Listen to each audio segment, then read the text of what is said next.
Tukae kwenye furaha. Kaa kwenye kiti chako cha upako na miujiza pia. Pale ulipokaa ni kiti cha muujiza, ni kiti chako cha upako. Bwana asifiwe sana. Hebu mpe jirani yako hongera, mwambie hongera kwa kufika ibada ya kinabii. Mwambie umeshafanikiwa. Mwambie kwa siri umeshafanikiwa.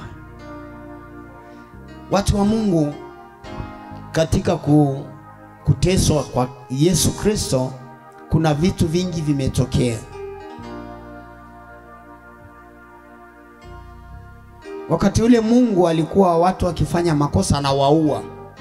Yaani ukifanya umbea unakufa, ukifanya uzinzi unakufa, ukiiba unakufa. Yaani kizazi kibaya ambacho hakimtumiki Mungu. Lakini kitu kilichotokea, mwana wa Mungu akatoa uhai wake kwa ajili yetu sisi sote.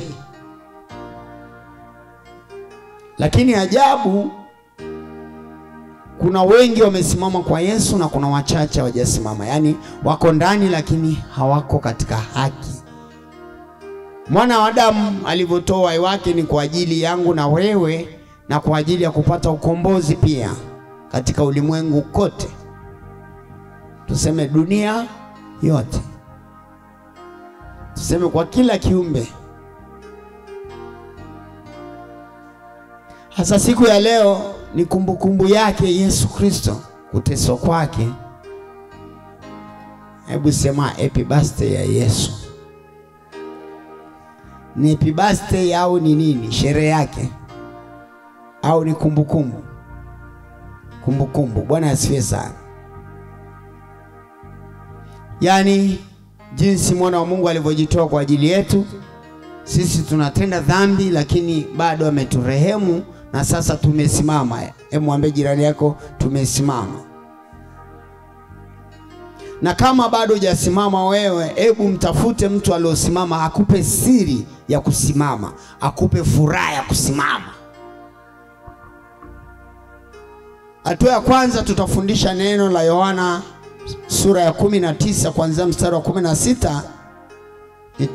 Itasomwa mpaka mstari wa 18. Tusikilize kwa makini, na kuna vitu vingi tutafundisha hapo kwa mifano na kwa ukweli. Kitabu cha Yohana Mtakatifu sura ya 19 mstari wa 16 hadi wa 18. Basi ndipo alipomtia mikononi mwao ili asulubiwe. Nao wakampokea Yesu. Akatoka hali akijichukulia msalaba wake mpaka mahali paitwapo fuvu la kichwa, au kwa Kiebrania Golgotha. Golgotha. Wakamsulubisha huko na wengine wawili pamoja naye, mmoja huku na mmoja huku, naye Yesu katikati. Yesu makofi. Akachukua msalaba. Alichukua hiyo msalaba kwa sababu gani? Kwa sababu ya dhambi za watu, ili Mungu asiangamize tena. Ndio maana wakati ule watu wanaangamizwa kwa maji, watu wanaangamizwa kwa moto, wanauawa. Kwa nini wanaangamizwa?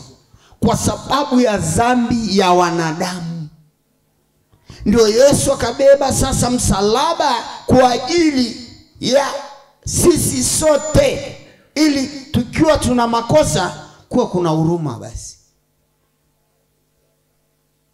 mtu anamtumikia Mungu anatenda dhambi. Akitenda dhambi, akirudi kwa Mungu kwamba Yesu naomba Baba unisamehe, anasamehewa kwa ile damu ya Yesu Kristo. Bwana asifiwe sana. Lakini wakati ule haumwambii Mungu niache. Yaani ni moto.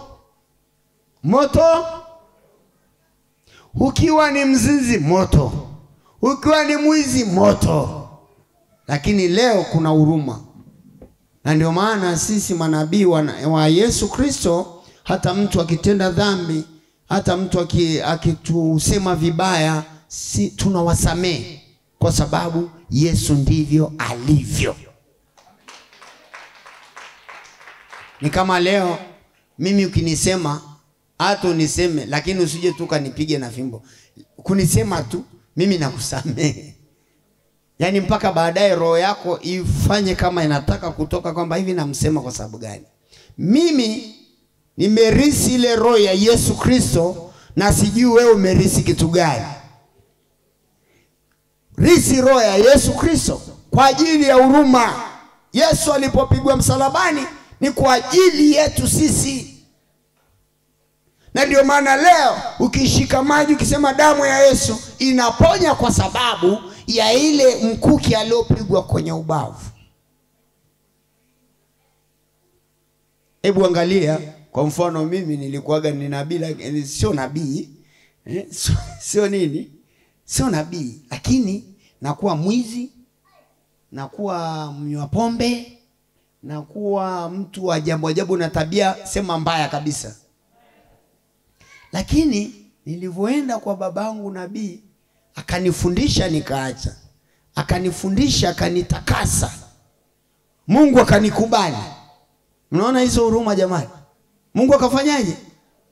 Hata wewe inawezekana leo kukubalika na Yesu Kristo, mradi ukaseme matatizo yako kwa nabii. Ukimwambia nabii mimi niko 1 2 3, Yesu siku hiyo hiyo anakusamehe. Kwa sababu huwezi kumuona Yesu kamwambie. Lakini nilivyoenda kwa nabii wangu nikamwambia, baba mimi kwanza nafanya kila aina ya dhambi. Yaani nimekuwa wazi, nafanya kila aina ya nini? Ya dhambi. Baba akanipokea, akanitubisha, akaniambia usirudie, akaniombea, zile tabia zikaondoka zote. Lakini nimekubali katika roho yangu. Hata wewe inawezekana, kama kuna tabia unashindwa kuacha, mwambie nabii ili apeleke kwa yule aliobeba msalaba akaenda kupigwa mkuki, amwambie Bwana msamehe huyu mtoto wangu huyu. Mpigie Yesu makofi zaidi. Lakini ni kama wewe kama ni mbea, Yesu amechukua umbea wako pale msalaba. Lakini leo unarudia nini umbea tena? Kama ni uzinzi amechukua, leo unarudia nini? Kama ni ubaya amechukua. Ndio maana alipelekwa mpaka Golgotha. Hebu sema Golgotha. Sasa leo alipelekwa msalaba, alipeleka mpaka Golgotha, lakini tunarudi kufanya dhambi. Hatuogopi yule aliopigwa mkuki msalabani kwamba anatuona. Ogopa. Mwambie jirani yako kuanzia leo ogopa. Ogopa. Sasa alimwaga damu na maji.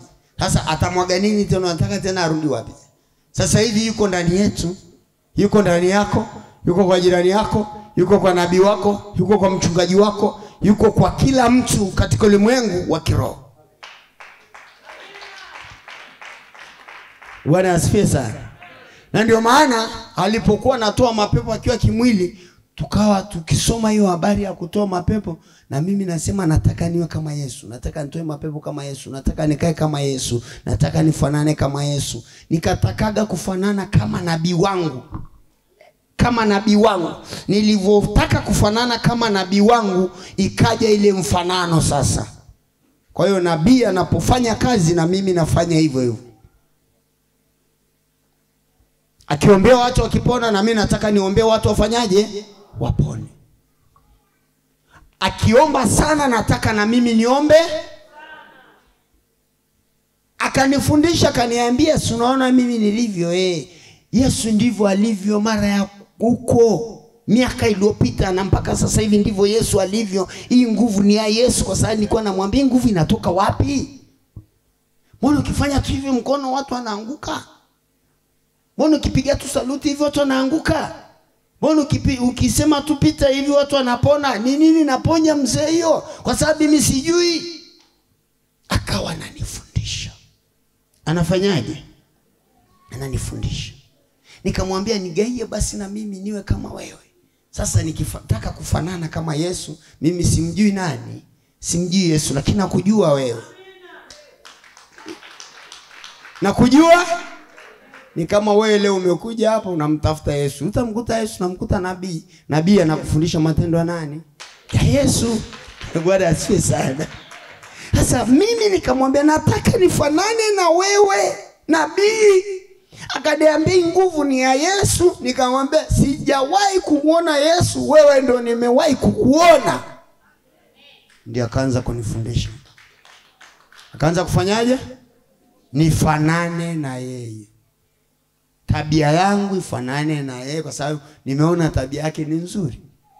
Nifanane, niombe watu, nilee watu, nizae wachungaji, nizae mitume, nizae watu wakija wafarijike, watu wakija wakutane na hekima ya kimungu. Nikamwambia nilikuwa naenda kule kanisani kwetu kwa sababu nataka siku nikifa nizikwe. Akaniambia toa hiyo kitu. Nikasema sio naenda kuzikwe, kaa ufanikiwe. Akanifundisha kaa ufanikiwe, sali ufanikiwe, sali ubarikiwe, sali uokoe watu. Wangapi wanapata hayo mafundisho? Ili neno litakuwa ni la kwako, na pia kama ulitaki nitaondoka nalo, nitakaa nalo kwa sababu sio lazima ukandamiziwe. Sijui hebu mpige Yesu makofi kwanza. Nini nakwambia? Nguvu ya Mungu Yesu Kristo aliyoteswa msalabani, inatakiwa tuwe na ile nguvu ya kuwatesa na wachawi na waganga na kila aina, kila mtu. Piga Yesu makofi.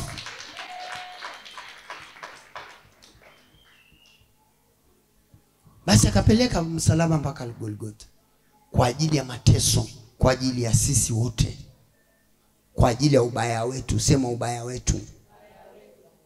Ili tusamehewe na Mungu. Tusamehewe na nani? Na Baba yetu huko mbinguni. Sasa leo yeye amekaa nafasi ya Baba.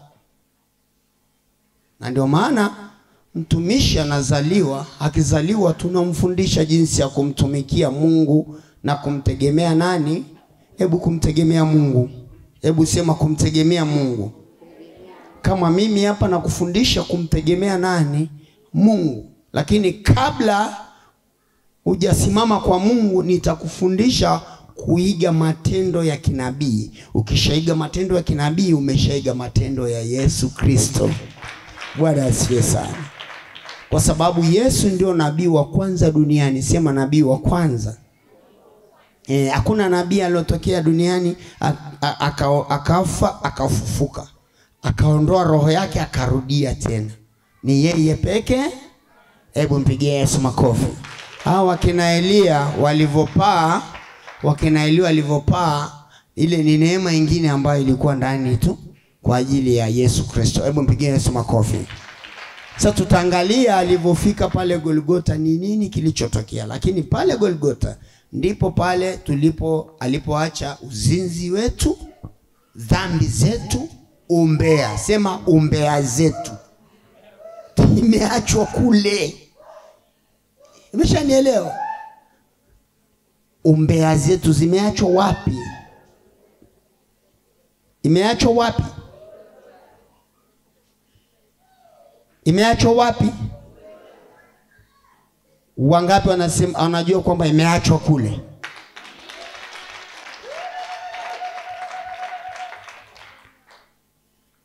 Mmefahamu? Naomba 19 mstari. Yohana Mtakatifu sura ya 19 mstari wa 19. Ndio. Wakamsulubisha huko na wengine wawili pamoja naye. Nimerudia mstari wa 18. Mstari wa 19. Naye Pilato akaandika anwani akaiweka juu ya msalaba. Imeandikwa Yesu Mnazareti, mfalme wa Wayahudi. Basi anwani hiyo waliisoma wengi katika Wayahudi. Maana mahali pale aliposulubiwa Yesu palikuwa karibu na mji. Nayo iliandikwa kwa Kiebrania na Kirumi na Kiyunani. Pigia Yesu makofi. Akakosea. Sikiliza watu wabaya walivyo. Sema wabaya. Akaandika Yesu mfalme. Yaani maana yake yeye alikuwa anajua anamzalilisha Yesu Kristo. Ni kama hivi. Nachukua mfano hapo. Mtu akaja akakwambia, hivi wewe umemtumikia nabii miaka 10, umepata nini? Naomba uchukue hiyo neno. Wewe umemtumikia nabii miaka 10, umepata nini? Utamwambiaje huyo mtu wewe? Aliandikiwa pale ni mfalme wa nini?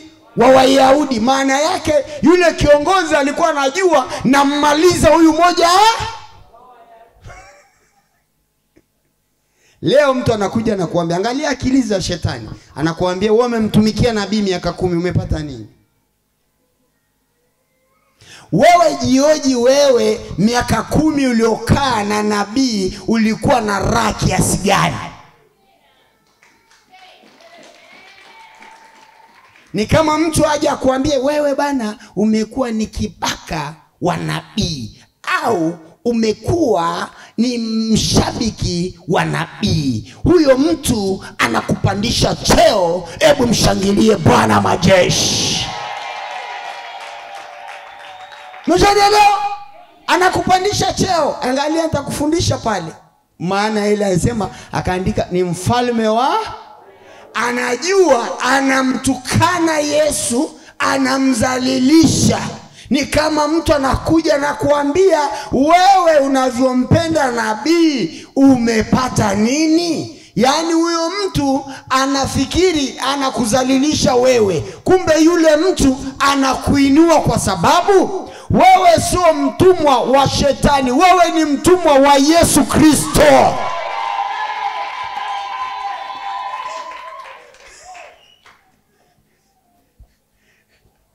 Paulo akasema mimi ni mtumwa wa Kristo. Mtu akaja akakuambia wewe ni mtumwa, umekuwa mtumwa wa nabii wewe. Mimi, hebu sema nabii. Nilikuwa mtumwa wa nabii. Mimi nilivyokuwa mtumwa wa nabii nikamjua Mungu kupitia nabii. Nikajua vitu vingi kupitia nabii, na ndio maana nilikuwa mtumwa wa nani? Bwana sauti ndogo hivi, kaa hapo. Mtumwa wa nani? Mtumwa wa nani? Akaandika huyu ni mfalme wa nani? Akajua huyu namzalilisha, kumbe anamuinua. Sikiliza baadaye utaona. Wengine wanakuambia wewe unamtumikia nabii, umepata nini? Kumbe yule mtu hakuaibishi wewe, anakuinua kwamba wewe unatumikia watu wakubwa katika ulimwengu wa kiroho.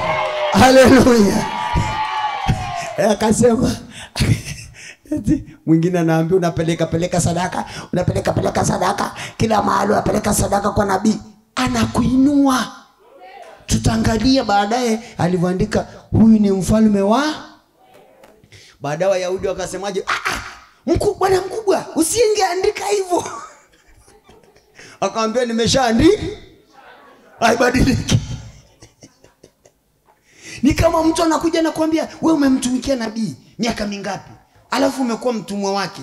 Yule mtu anakuinua, lakini yeye kwa akili yake anajua anafanyaje, anakushusha. Bwana asifiwe sana. Mtu anakuambia tangia umeenda kwenye kanisa umepata nini? Wewe unajua unalindwaje usiku? Kuna watu halali kwa ajili yako. Kuna watu usiku kucha wananyeshewa na mvua. Ndio maana alivyosema akaandika mfalme wa Wayahudi. Pilato akajua nimeshamaliza hapa. Kumbe alimuinua. Na wewe ukaambiwa kibaka wa, kumbe umeinuliwa. Mtumwa wa. Umeinuliwa mwanangu. Mimi kabla wewe hujatumikia nabii wenye hema, mimi nimetumika. Leo raha nilionayo simalizi, na hata kaishi raha.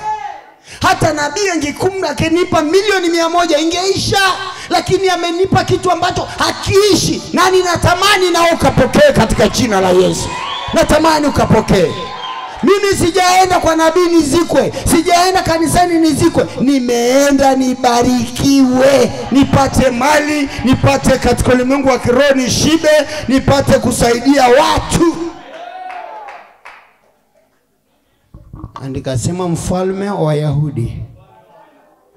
Mfalme wa adui akasema nimemmali. Tutangalie walibishana pale. Bwana mkubwa, usingeandika hivyo. Akaambia we, nimeshaandika. Imeandikwa. Alafu ikaandikwa kwa Rumi, ikaandikwa Kibrania, ikaandikwa kila kabila. Kama alikuwa ni katikati wa Masai, ikaandikwa Kimasai, ikaandikwa Kimbugwe, ikaandikwa Kichaga, ikaandikwa Kimeru. Ili Wameru wakija wanasoma. Wakija Masai wanasoma. Kija Wachaga wanasoma. Kija Wapare wanasoma. Kila kabila kija wanasoma. Ili kabila zote ijue kwamba huyu mwanaume ameinuliwa. Lakini alioandika najua mwanaume amechemsha hapo. Ni kama mtu anakuambia nabii ana nguvu ya Mungu siku hizi, ana nguvu ya Mungu. Yule mtu anakuinua katika ulimwengu wa nini? Ni kama nyie mnawaombeaga. Unasema baba, yule mama anasema mimi ni mchawi. Ni kweli wewe ni mchawi. Nataka nikudhibitishe uchawi wako. Nidhibitishe au niache? Sasa shida nikisema wengine ni wachawi, wanaenda kusema baada ya kuloga watu zaidi. Usiende kuloga. Ni hivi, wewe kwa mfano, mimi nakuwekea mkono. Ile nguvu ya Yesu iliyokuwa ndani yangu inahamia kwako. Sema inahama. Sasa ikihama, ukipita mahali hujasali, ukapita mahali ambao wachawi wapo, wanaanguka. Wanafanyaje? Wanaanguka. Sasa wakianguka, baadaye wanakuchungulia, wanasema huyu jamaa hapana. Huyu ni mkuu. Mbona ni mchawi sana huyu? Wangapi walikuwa wanaitwa wachawi? Usije ukapunguze ile uchawi. Usije ukapunguze nini? Ongeza uchawi. Kama ni vibuyu unakuja unateka mafuta unaenda nayo katika jina la Yesu. Na akikuita mchawi, ruka kwa sababu Mungu wako ameonekana. Haleluya. Wangapi wameitwa uchawi? Wachawi, hebu wale wachawi wasimame. Wachawi kabisa original wasimame. Sitaki fake. Wachawi original. 1 2 3. Yaani wachawi mko wachache hivi. Itabidi tuongezeke sasa. Hebu pigie Yesu makofi. Yaani ile nguvu ya Yesu Kristo alioteswa msalabani unayo. Alipofufuka pazia lifanyaje? Lipasuka. Nguvu hiyo. Na kama umeokoka una nguvu ya Mungu, hujaokoka. Kuanzia leo tafuta nguvu ya Mungu. Mtafute Bwana na nguvu zake zote. Tafute Bwana na nguvu zake zote. Ukishika pesa, mtu hata akikuomba change, kama anaenda kufanyia mabaya, ukifanya tu hivi, ambia nimeachilia hiyo mafuta juu yake. Akienda kichanganya na hela yake ya kipepo, si alikuwa anavuta za kwako, za kwake zinakuja kwako. Za kwake zinakuja wapi? Sema kuanzia leo nina ushuhuda kwa ajili ya uchawi wangu, kwa ajili ya nguvu yangu, kwamba Mungu amenipa nguvu. Pokea nguvu katika jina la Yesu. Pokea nguvu, pokea nguvu. Pokea katika jina la Yesu. Pokea mafuta ya kinabii. Haleluya. Hebu sema napokea. Sema napokea. Sema nahifadhi. Sema naenda nayo. Sema natembea nayo. Hebu piga makofi na vigelegele. Wangapi wataenda kuwa wachawi zaidi? Tukae.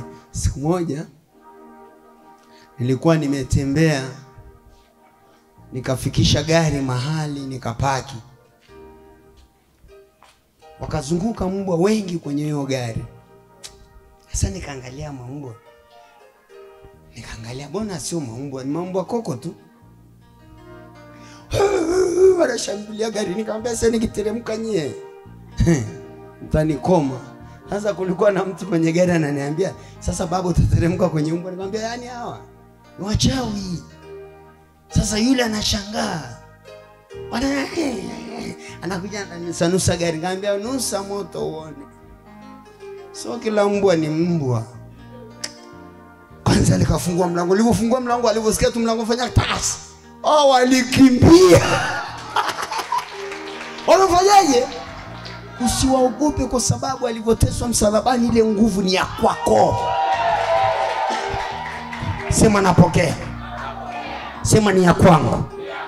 Ni wewe tu kufananishwa na mtu anayekufundisha. Ukifanana na mtu anayekufundisha na kwamba unapasua anga. Unapasua nini?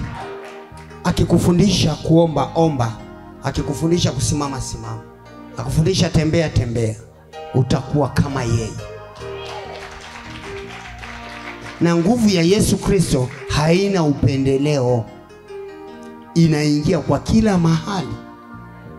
Inaingia wapi? Wangapi wanaona hii nguzo? Unaona hiyo nguzo? Hiyo nguzo.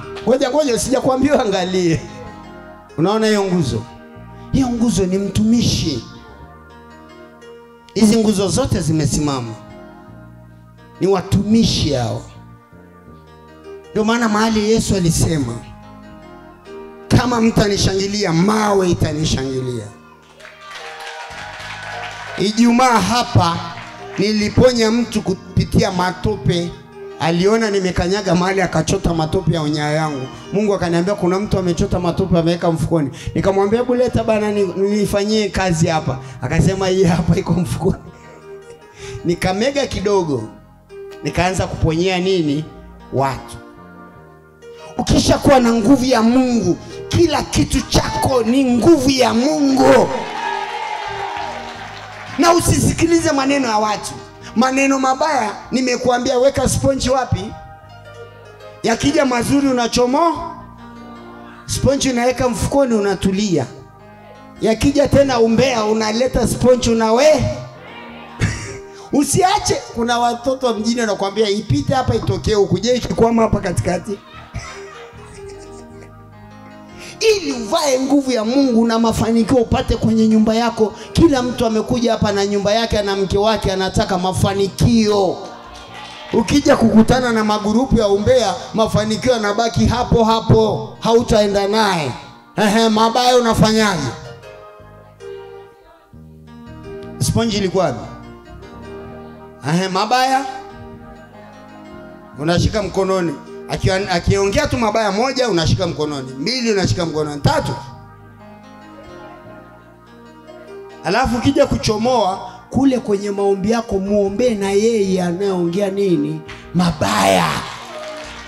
Kwa sababu amevamiwa. Amefanyaje? Akaandika mfalme wa jamaa akajua nimeshamali. Mtumwa wa nani? Akajua nimeshamali. Kibaka wa nani? Wakajua nimeshamali. Kumbe mtu amekuinua. Tutaangalia. Sisi ndio tulikuwa watumwa kabla, na mpaka leo tunakuwa watumwa kwa ajili ya mwili wa Kristo. Karibu. Kitabu cha Yohana sura ya 19 mstari wa 21. Ndio. Basi wakuu wa makuhani na Wayahudi wakamwambia Pilato, usiandike mfalme wa Wayahudi, bali ya kwamba yule alisema mimi ni mfalme wa Wayahudi. Bali alisema mimi ni mfalme wa Wayahudi, lakini alikuwa sio mfalme wa nini? Unaona sasa kwamba wale watu walijua kabisa huyu Yesu tumeshamaliza. Yule alisema tu, lakini tutaangalia mfalme alisemaje pale. Karibu. Mstari wa 22. Pilato akajibu, niliyoyaandika nimeandika. Nimeandika. Kwa sababu ilikuwa itaki kuandikwa hivyo, lakini shetani anavyofanya ubaya, anakosea, anaandika mazuri. Wale kuandikia ubaya, imekuwa mazuri kwako katika jina la Yesu. Amen. Walioandika jina lako vibaya, imekuwa mazuri kwako. Amen. Haleluya. Piga makofi.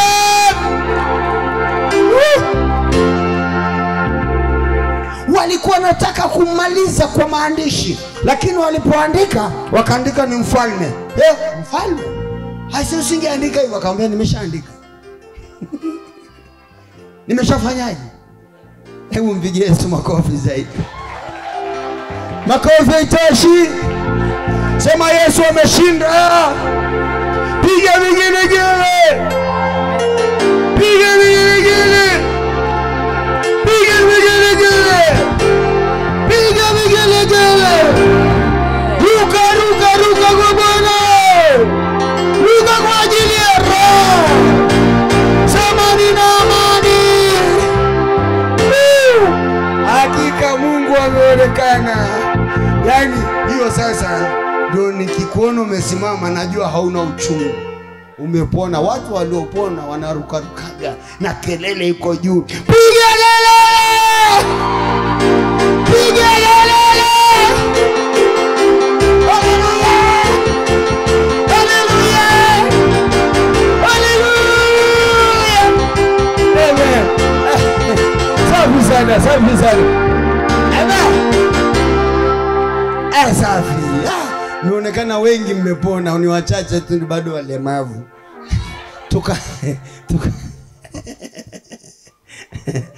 Ibada ina raha ina. Mtaenda kumwambiaje mwenzako? Utamwambia leo ukiniandikia mimi ni mfalme utakuwa umenipandisha. Lakini wale ambao wamelia muda mrefu hamtalia tena. Hata kama ulikuwa na huzuni, lakini isije kuwa ni huzuni ya umbea kwamba umemsema mwenzako alafu akakwambia ngoja utaona tu. Kwa nini umseme? Hiyo huzuni ni ya kwako hiyo. Hiyo haifanyaje? Hiyo haitibiki, hiyo inabidi uje tuongozwe huko. Sala ya toba. Amen. Amen. Naomba mstari wa 23. Nao askari walipomsulubisha Yesu waliyatoa mavazi yake wakafanya mafungu 4. Kwa kila askari fungu lake. Na kanzu nayo. Basi kanzu ile haikushonwa. Ndio. Ilikuwa imefumwa yote pia tangu juu. Basi wakawaambiana, tusiipasue lakini tuipigie kura. Iwe ya nani, ili litimie andiko lile linenalo. Pigia Yesu makofi. Pigia Yesu makofi. Pigia Yesu makofi. Yaani ngoja, ile vazi lilikuwa na nguvu. Na ile vazi ndio ukivaa wewe sasa hivi hapo unakuwa na nguvu. Mtu akikugusa anapona. Yaani vazi. Vazi, kuna vazi mara mbili. Kuna vazi la kiroho na kuna vazi la kimwili. Lakini lile pale ilikuwa ni vazi la kiroho, lakini askari wanaona kwamba ni vazi la kimwili.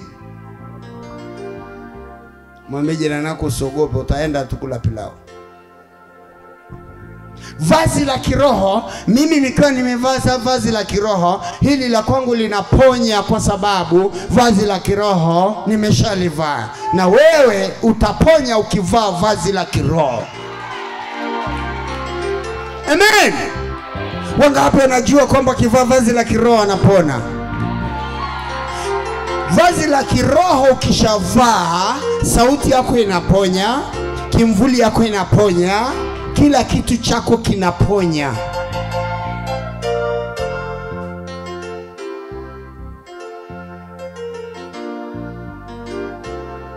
Nani anaumwa kichwa?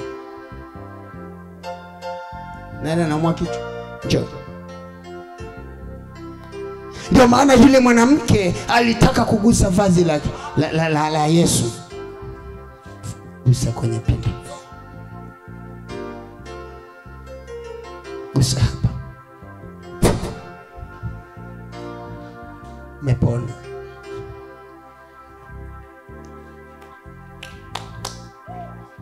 Gusa vazi la Yesu. Mwingine. Haraka haraka. Sogeza. Hilo ni vazi la kiroho. Yule wa kule aje kwa sababu kichwa ni kizito. Yule kule anaenda. Njoo. Njoo binti. Kichwa ni kizito, njoo. Imeshatoka. Imekuwa mwisho ni yule tu. Basi tutakutana baadaye. Gusa tena. Vazi la kiroho kishavaa katika ulimwengu wa kiroho, la kwako linaponya, ya kwako inaokoa. Vazi la kiroho. Ndio maana wakawa napigia hiyo vazi kura. Hii ya nani? Hii ya nani? Hii ya nani? Sasa vazi lilikuwa na nguvu sana hivi. Sasa mtu aliyembeba Yesu Kristo anatakiwa vazi lake liponye. Hebu sema liponye. Vazi lake, kipande cha vazi langu, yani ukishika umeshika sijui ni umeshika mamilioni ya fedha, yani kipande. Sasa wakasema tusikate hiki, tupigie kura hivyo hivi. Maana ile vazi la kiroho ukishavalishwa wewe, kila mgonjwa anayekuja mbele yako anapokea uzima katika ulimwengu wa kiroho. Naomba ushuhuda wale ambao walikuwa wamegusa vazi. Kama baada hajapona nitamrudia. Wale walikuwa wamegusa vazi. Kama umegusa vazi njoo nipe ushuhuda hapa. Njoo. Alafu usiambie usitoe ushuhuda kwa sababu gani? Kwa sababu kuna kitu inaweza kuambia sema hujapona. Na kama hujapona, kama amekwambia sema hujapona, mrudisha hapa. Unamrudisha wapi? Kichwa ilikuwa inakuaje mama? Ni nzito. Ilikuwa kizito sana. Nimekuwa nyepesi kweli? Imekuwa nyepesi? Imekuwa nyepesi. Hebu tingisha. Nenda. Pigia Yesu makofi. Na wewe? Baba, kichwa kilikuwa kinauma mpaka macho yanashindwa kuangalia vizuri. Sasa hivi? Usiseme kama hujapona, sema tu bado kidogo au bado sana. Yaani kuwa wazi. Nimepona baba, ila kuna maumivu kidogo yanabaki hapa. Kwa hapo. Hiyo maumivu sina kuangalia tu. Mzuie mwenzako msaidie. Sina kuangalia tu inaondoka. Tingisha sasa. Tafuta hiyo kitu. Yaani kama kuna kitu kimebaki unasema kimebaki.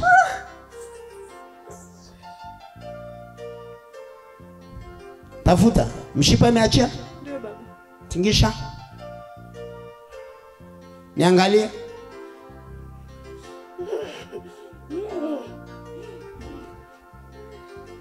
Mpigie Yesu makofi. Haya. Mpigie Yesu makofi zaidi. Nenda kaendelea kumtumikia Mungu. Na wewe? Bado kinauma. Sasa pita kwenye kimvuli. Tupishane.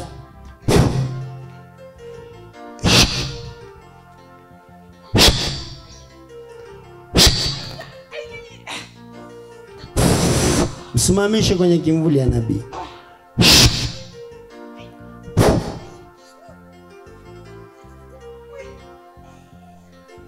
Tingisha kichwa, umepona? Sogeze kule. Amepona? Tingisha kichwa, umepona? Haya, nenda. Na wewe kama bado kidogo unasema, sitaki mtu anasema uongo. Nasikia nimekuwa afadhali baba. Imekuwa afadhali, lakini hujapona. Maana afadhali bado kuna mawingi kidogo. So pita. Pita kwenye kimvuli changu. Tingisha kichwa. Imekuaje?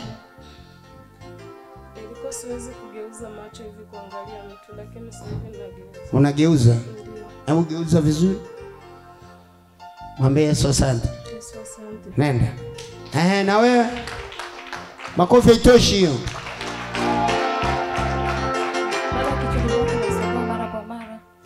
Kichwa kilikuwa kinasumbua mara kwa mara, ni kwamba kwenye mishipa hata hapa.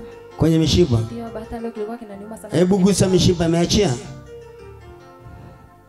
Baba, macho yanakuwa mazito.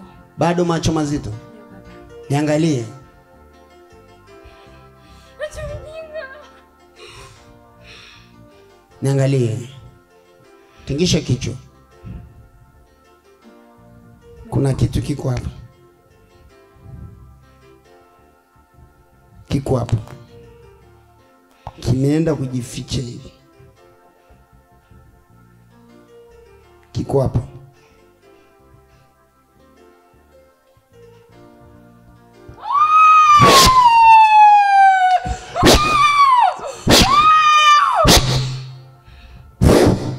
Tingisha kichwa.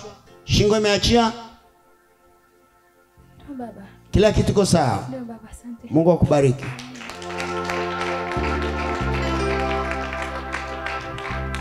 Mimi nilitafuta kufanana na nabii wangu. Nilivyofanana na nabii nikajua siri ya Yesu Kristo. Na mpaka leo tunafanya kazi ya Mungu kwa sababu nimepata malezi mazuri. Na naamini hata wewe ukizingatia malezi utakuwa sio mtu wa kawaida kwenye ulimwengu. Utakuwa ni mtu ajabu. Ukipita hivyo watu wanakuangalia, bwana umekuwa mzuri. Bwana yani haueleweki. Bwana unang'aa. Bwana asifiwe sana. Hebu mpigie Yesu makofi. Mafundisho hayo nenda kayatafakari nyumbani kwako. Kitabu cha Yohana 19 mstari wa 16 mpaka 20 ngapi? 24. Naomba utaenda kaendelea kusoma nyumbani kwako. Lakini usiache maombi saa 8. Wangapi waliamka saa 8 kama nilivyosema? Hebu nyosheni mikono wale watu wa saa 8 kuomba. Tusimameni wale ambao tunaomba saa 8 wote. Sawa. Kuanzia Alhamisi, Jumanne, nyinyi wa saa 8 mtaanza kunipigia ile simu yangu wa private, sawa? Mesikia? Kila nikikuta miss call 15 au 50 nitaunganisha simu zote tuombe pamoja. Kwa vocha yangu sio ya kwako. Wewe ni kudipu tu. Saa 8 kuanzia Alhamisi, sawa? Jumanne, sawa? Saa ngapi? Saa 8. Kwa hiyo nakuunganisha, unasikia tu kara. Usiulize ni nini, unaingia. Niwafundishe kanisa nzima. Naweza kuunganisha kwa simu kanisa nzima, hata kama mko 600 naunganisha wote 600. Sawa? Mradi nipate miss call yako. Kwa hiyo miss call yako, na ukiambiwa simu yako imesubirishwa, ujue naunganisho mwingine. Simu yako imesubirishwa, ujue naunganisho mwingine. Simu yako imesubirishwa, naunganisha mwingine. Simu yako, na ukichelewa unakuta gari inapanda mlima, haiwezi tena kusimama. Sasa itarudi nyuma. Maana yake ukinikuta niko katikati ya maombi haipokelewi tena. Wala ile utafutwi, sawa? Wangapi walikuwa wameomba saa 8? Hebu asimame. Nyinyi mtakuwa watiifu sana. Saa 8. Safi sana. Natamani Jumapili ongezeke tena. Amen. Maombi ndio chakula yako. Maombi ndio utajiri wako. Maombi ndio kila kitu kwenye maisha. Pigie Yesu makofi.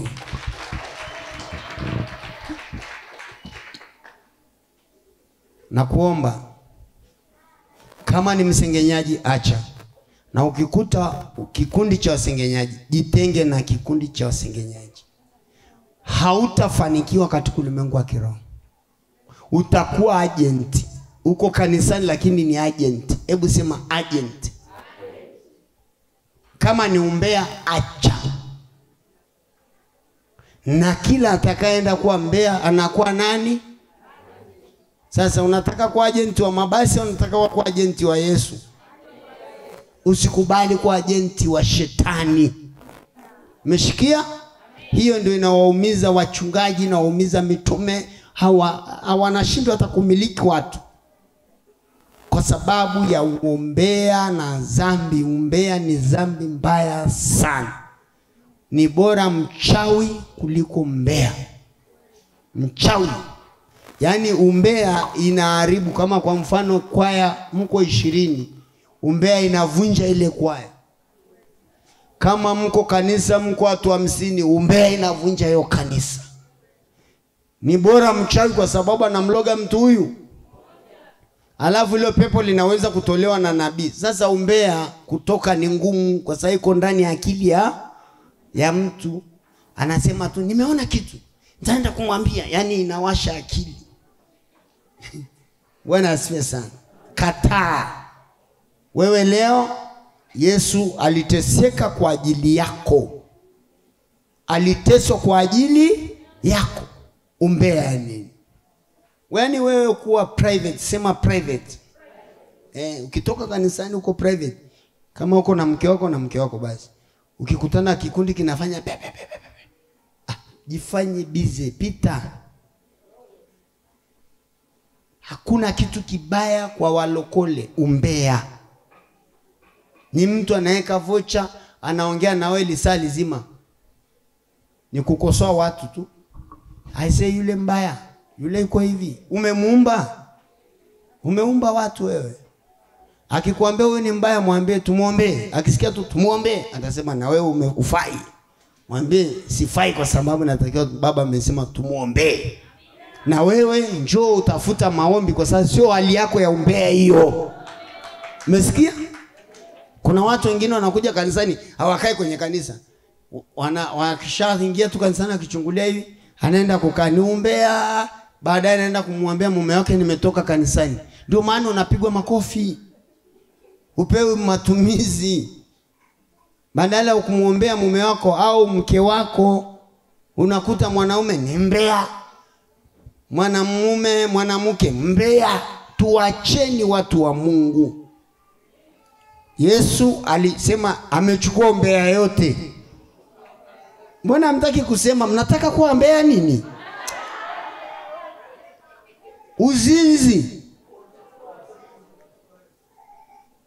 Uzinzi, unakuta mtu anazini, anafanya hivi, yani mzinzi, mbea, mlevi, wote. Kwa sababu mlevi akishalewa sasa atatukana watu. Hajakosea. Lakini kuna watu wengine wakwambia ukilewa alafu kalala hujatukana hauna dhambi. Kwanza una dhambi kubwa. Wewe ni hekalu la Mungu.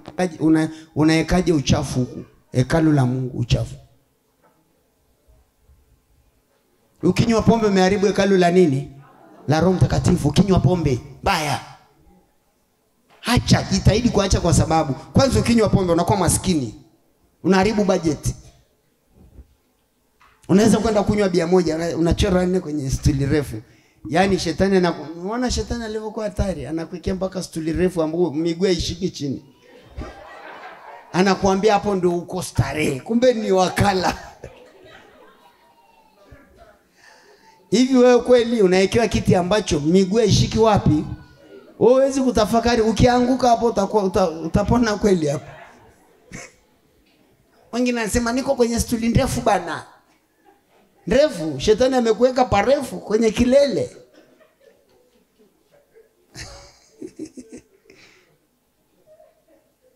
Ukisikia stuli ndefu, shetani amemweka mtu mahali pare. Mwambie umekwisha hapo. Alafu inaharibu bajeti. Unakuta mtu, wewe ulikuwa na 50,000 yako, sawa? Unaenda unakunywa bia ya shilingi 4,000. Wanakuja marafiki, shetani anawaleta. Mimi najua ni shetani tu anawaleta. Anawaleta, fulani bana, ase, umepotea nini? Piga 2. Anakuja mwingine anakuja, fulani ai rafiki yangu mnagonga hivi, siji nini. Kabla hujagonga mwambie piga nyingine. Watu 5 haijaisha hela. Unaenda kwa mama, unagonga huku na huku, 50 imeisha. Unacheza disco mwenyewe, hamna hata mtu aloweka hiyo mziki una wewe. Unafika ndani unamwambia, asubuhi nasemaje hivi nimefikaje? Sisi tunajua story zote hizo.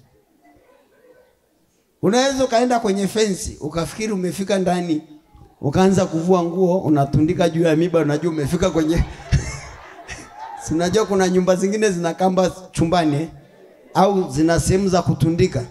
Kwa hiyo unavua shati unatundika kwenye miba, unavua suruali unatundika, unajua umefika chumbani.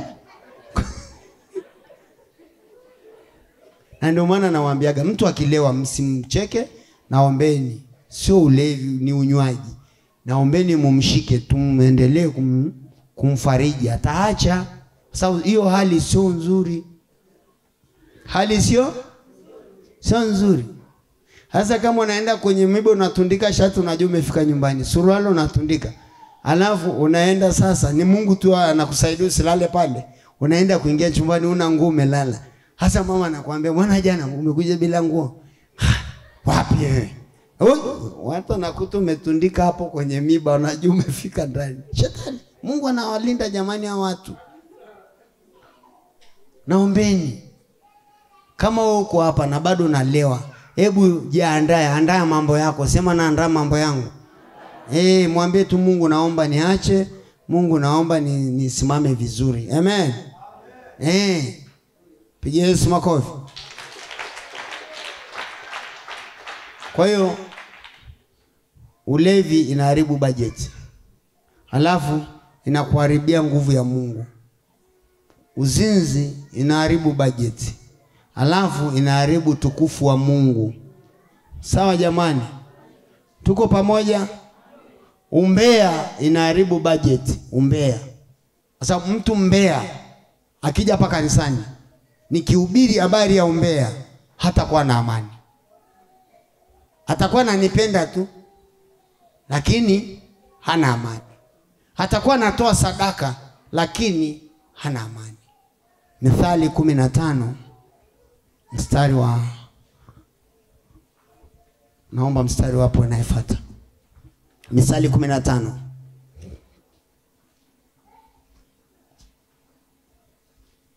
Mungu anawapenda ndio maana anawaeleza vizuri. Sawa jamani? Kitabu cha Mithali 15. Mstari wa 8. Mstari wa 8. Sadaka ya mtu mbaya ni chukizo kwa Bwana. Bali maombi ya mtu mnyofu ni furaha yake. Nasikia sadaka ya mtu mbaya. Sadaka. Inawezekana unatoa sadaka hapa, lakini we ni mtu mbaya. Unatoa sadaka lakini unawasema watumishi vibaya. Unawasema majirani vibaya. Unawasema wachungaji vibaya. Unasema mitume vibaya. Sadaka yako ni chukizo. Nabii yeye hawezi kukuambia rudisha. Nitakuvunja moyo zaidi. Nitakuvunja nini? Moyo. Yaani sadaka yako inatakiwa uambatanishe na Roho Mtakatifu na upendo na amani. Inatakiwa ukitoa sadaka unafurahi. Tunasikia uchungu. Na ndio maana kuna watu wengine walishaambiwa msitoe nini? Sadaka. Hawa watu ni hatari. Naomba rudia. Naomba 8 hiyo. Sura ya 15 mstari wa 8. Sadaka ya mtu mbaya ni chukizo kwa Bwana. Ni chukizo kwa Bwana. Bali maombi ya mtu mnyofu ni furaha yake. Ni furaha yake. Kwa mfano leo unaweza kuwa unaisema hii madhabahu vibaya, lakini unaleta nini? Sadaka. Hivyo wewe unaniletea la kula, sio sadaka unatoa. Lakini ukija kwa moyo safi, kwa furaha na upendo, na unapenda madhabahu, ndipo pale unapochukua baraka. Wewe usikubali kurudi bila baraka. Kama wewe ujisikii usitoe. Hasa unaleta fungu lako la 10 umeshika hivi. Sadaka inaokoaga watoto. Sadaka inaokoa kizazi. Sadaka ni mbegu unayopanda ambayo inaota miaka inayokuja, na ikishaota baraka zinakuwa tele kwenye familia yako. Naomba jamani mnisamee, nimegusa tena sehemu nyingine. Sasa mtu kwa mfano unasema nabii mbaya, afai, sijui nini, sijui ni mweusi, sijui ni nini, sijui mfupi. Alafu ukija baba jamani nimekuletea sadaka baba jamani baba. Hiyo sio sadaka umeletea. Hiyo umeleta pesa kidogo ya kuweka mafuta, kesho kutwa niende mtu wa mbu. Kesho kutwa niende wapi? Toa kama sadaka ya upendo. Mpende kwanza yule mwenye kusimama kwenye madhabahu. Ukishampenda yule kwenye kusimama kwenye madhabahu, Mungu unakuambia ukitoa sadaka yako pale, ukitoa sadaka pale, haijalishi ni shilingi ngapi, ukitoa tu sadaka pale, ninakuambia huko unakoenda baraka zinatiririka kwenye maisha yako. Sasa Mungu ni pendo. Mungu ni nini? Ni kama kwa mfano mimi nakuhubiria hapa, mimi hata ukinitukana ukanichukia, mimi nakupenda tu, nakungangania kama kupe. Sijui kupe, unajua kupe, ile kupe inaingia kwenye ng'ombe, ukitoa sinakata kichwa inabaki ndani. Mimi ndio huyo. Yani nikikupenda sijui utajitoaje. Yani usikubali tu nabia kupenda. Alafu nyie wote navyoangalia ninawapigaga tu picha ya macho ti. Yani ukitoka nalia mpaka wewe mwenyewe unasema ngoja nirudi sasa kwa nabii. Sasa amri ya Mungu ni kupenda. Ukishapenda watoto wako, wawe ni wabaya, wawe ni waizi, wawe ni nini, wapende.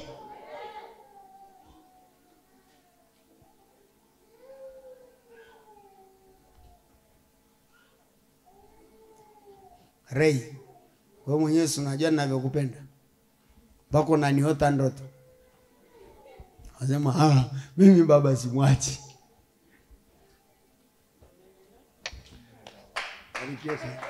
Mtoto wangu nimetoka naye mbali sana huyu. Na watu wanamwambia usiende kwa nabii. Anamwambia sawa siendi, baadaye anakuta ametia timu. Yani kwa mfano, kama mimi sintawapenda nyie, hakuna Mungu ninayemtumikia. Mwe mna sadaka, mwe hamna kitu. Mwe ni wambea, ni wazinzi, ni walevi, nyie ni wa kwangu. Lakini acheni, mwambie jirani yako wacha. Mwambie wacha. Na kama wewe umenisema vibaya, unaona watu ukija unajisikia vibaya, niambie, mbona sina shida. Unaniambia tu baba mimi bana nimekuchukia. Kuna watu walikuja hapa Alhamisi hapa. Wanalia. Baba nikiwaangalia, mbona ameondoka muda mrefu? Ulikuwa wapi mwanangu? Baba mimi nimeteseka, alafu nimekutukana bure. Huyo ndo mtoto mzuri? Huyo ndo mtoto nini? Hasa nimekutukana bure babangu. Sasa wale ndio wakuashika. Wale walomtukana baba ndio wakuashika kwa sababu wamesema ukweli wa moyo wao. Wangapi wamefunguka kwenye hiyo sadaka? Sikiliza. Unavyoona watoto wako wanakupa sadaka unaleta hapa, wanakuambia mpelekee nabii wako. Wewe umefanya vizuri kwa nabii. Umefanya vizuri wapi? Kama ungekuja fanya vizuri kwa nabii, wasingekupa sadaka ulete wapi? Hapa. Wasingesema niombe. Ina maana wewe waliona maendeleo yako, waliona mafanikio yako, na ndio maana nasema mahali mama yuko ni sahihi. Usipaharibu jamani. Sasa wewe ndio utapaharibu mwenyewe. Kwa sababu ukipasema vibaya utaviona vile havina maana. Utaona kwanza ukija kiangalia kanisa la Israeli Kombozi, hii ni kikundi cha maombi. Wengine sasa hivi wanasema kikundi cha maombi.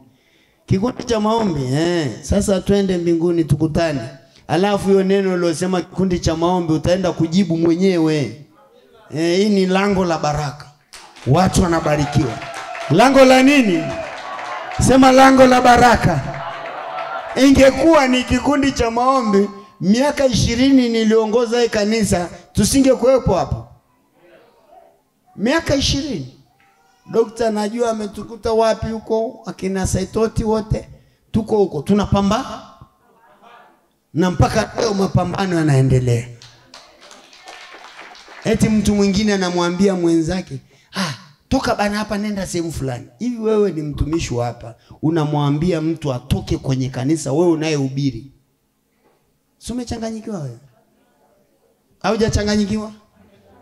Yaani unamwambia kama huyu binti, yaani kama kiongozi sasa kama yule, anamwambia huyu binti, hii ni bana ni kikundi cha maombi, kwa hiyo wewe toka tu nenda kasali mahali nyingine. Alafu yeye yuko wapi? Alafu anahubiri wapi? Hivi kweli hiyo laana utaibeba wapi? Hivi hiyo laana unaweka kwa watoto wako, ndio maana hamfanikiwi.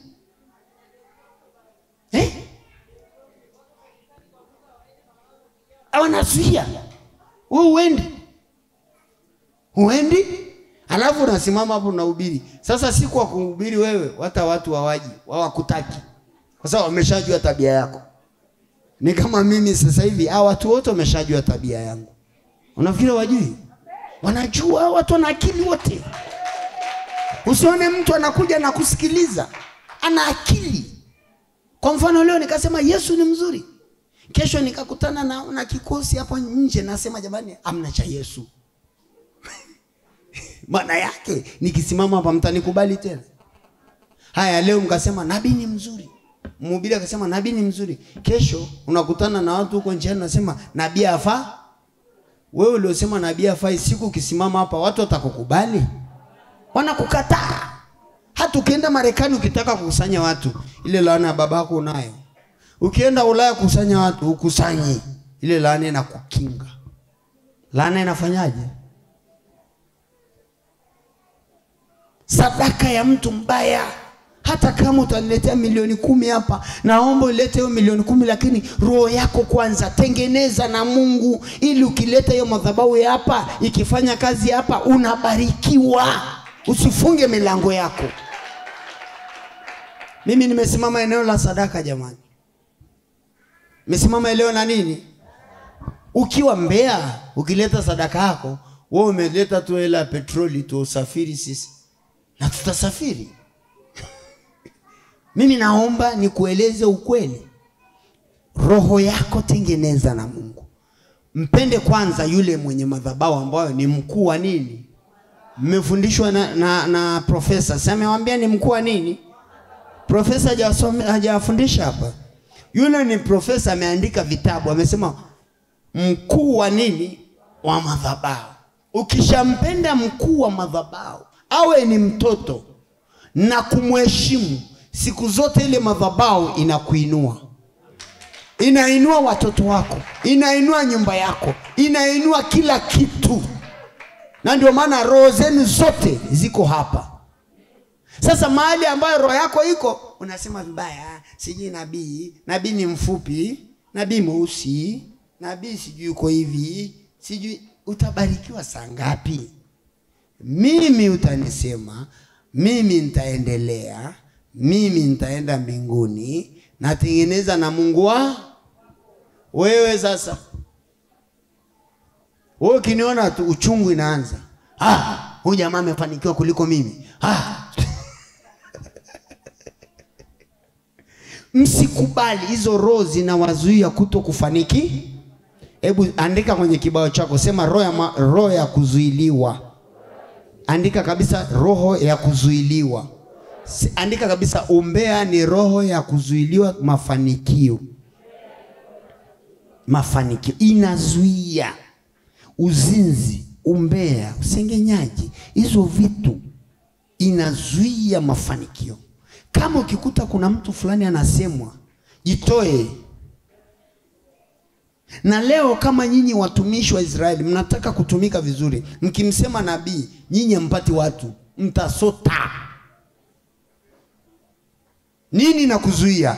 Ile kumsema baba. Yaani mimi nazungumzia sasa mtu ambaye anataka kwenda kuhubiri. Na ndio maana baba ana kazi yake ni kuwapa watoto siri. kwamba msifanye hichi, mkifanya hichi ni hatari, mkifanya hichi ni hatari. Sasa niulize mimi, kuna watu walimsema babangu wa kiroho, lakini wale watu wote wamekufa. Amebaki mtu huyu. Ndio yule mtu akaenda kumuomba baba msamaha. Kwa sababu kwa mfano akienda tu kwenye msiba wanamsema babangu, wakienda hivi wanamsema, wakienda kila mahali. Sasa nikisikia sasa kwenda kumwambia mzee, siku moja nikabidi nimwambie baba, fulani anakusema. Na mimi nimesema sio umbea hiyo. Sio nini? Fulani anakusema baba. Wako watu 10. Akaniambia, akanishika hapa begani. Akaniambia, mwanangu, mimi haya yote unayeniambia nayajua. Lakini ukitaka kufanikiwa kwenye utumishi wako, kwa sababu nimekuona unaenda kwa mtumishi mkubwa sana, nyamaza. Mungu atawashughulikia wote. Na mpaka leo kitu inayenisaidia ni maneno ya hekima ya mzee wangu. Nikikumbuka hata wanisemeje, mimi nakula chakula yangu, najifanya hata sisiki, lakini nayajua. Sasa kwa nini nimeamua kutobai siri? Kwa sababu kuna wahubiri huku wanatakiwa kwenda kuhubiri. Sasa wale wahubiri wakiwasema baba zao kiroho hawafanikiwi kwenye mahubiri, wanafanikiwa kimwili lakini kiroho hawafanikiwi. Watapata pesa kimwili lakini kupaa kiroho hakuna. Maana yake utapata hela suti, utapata hela gari, lakini jambo lako la kiroho haliendi. Nasema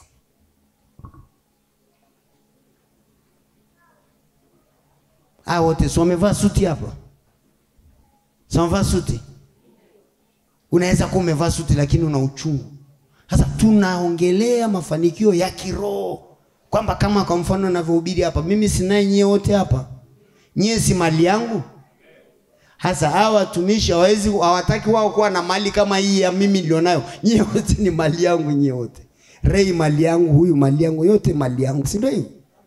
Nani anatamani kuwa na hii mali yote kwenye kanisa? Nyosha tu mkono, usipige makofi. Nyosha hii. Si mnatamani? Muwe watu wa kunyamaza. Hata kama unaletea fungu la 10. Alafu unanisema uinuki katika ulimwengu wa nini? Wa kiroho. Lakini utabarikiwa kimwili, mambo rohoni. Na ile kiroho na ile kimwili ni kwamba ni zile rehema za nabii wako. Baba msamehe. Yeye anakuombea msamaha, msamehe. Msikubali yoyote mfuatilia mtu anayepiga babake wa kiroho kimwili. Maneno hafanikiwagi kiroho. Hakusanyi kanisa, haponyi watu. Na akiponya watu ni kwa muda. Nabii akaniambia nyamaza baba. Akanihesabia sasa leo watu mwenyewe. Akaniambia fulani. Mwenyewe. Nikajua ndio. Akanifundisha jinsi ya kuweka CD. Nikiwa na watu 10,000. Kanifundisha jinsi ya kuweka ma-CD kanisani. Umeshanielewa? Yaani akanifundisha mwenyewe, akaniambia mtu akiroa na ma-CD.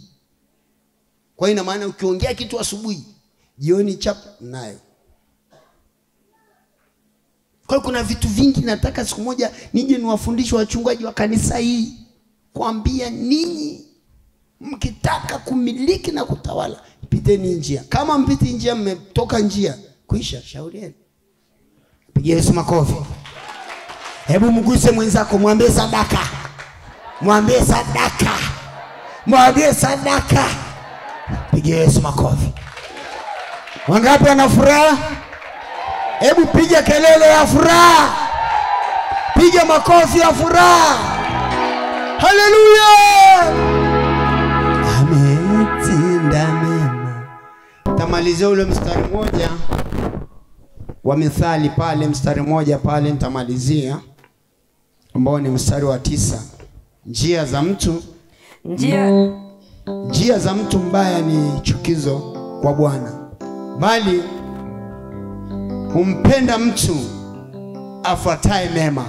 Humpenda. Hebu sema humpenda. Hebu sema humpenda mtu afuataye mema. Umpenda mtu. Hiyo nimekuachia wiki nzima. Yohana 19 mstari wa 16. mpaka 24. Mithali 15 mstari wa 8 mpaka mstari wa 9. Humpenda mtu. Hebu sema humpenda mtu. Hebu angalia Mungu akikupenda inakuaje?